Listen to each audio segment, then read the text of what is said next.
السلام عليكم ورحمة الله وبركاته. معكم محمود أحمد. جزء جديد وسلسلة جديدة من سلسلة الشروحات الخاصة بلغة برمجة بايثون. السلسلة دي إن شاء الله هنتكلم فيها عن الريكيرجن، يعني إيه الريكيرجن وإزاي وليه أنا أستخدمها وإيه مميزاتها وإيه عيوبها، وهنشوف أمثلة كتيرة جدا عن الريكيرجن عشان إن إحنا نفهمها ونبدأ نستخدمها في المشاريع بتاعتنا. تعالى الأول في الفيديو ده مقدمة عن الكورس أعرفك يعني إيه أصلا ريكيرجن.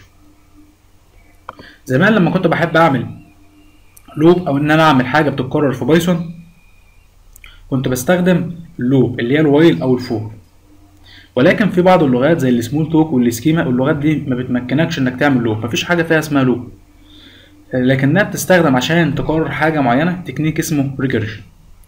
طب هو ايه الريكيرجن ده؟ الريكيرجن كل الفكره ان تكنيك بيمكن الداله ان هي تستدعي نفسها اكتر من مره اثناء التنفيذ، مره او اكتر من مره اثناء التنفيذ. تعال نشوف ايه هي مميزات الريكيرجن. كل الفكرة ان انت لو عندك تاسك كبيرة لو هتعملها باللوب الكود بتاعها هيبقى كبير، انت ممكن تعملها بالريكيرجن في كود صغير جدا. تمام.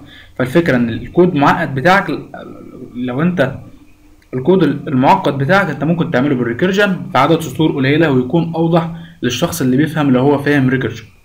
طب ايه هي عيوب الريكيرجن؟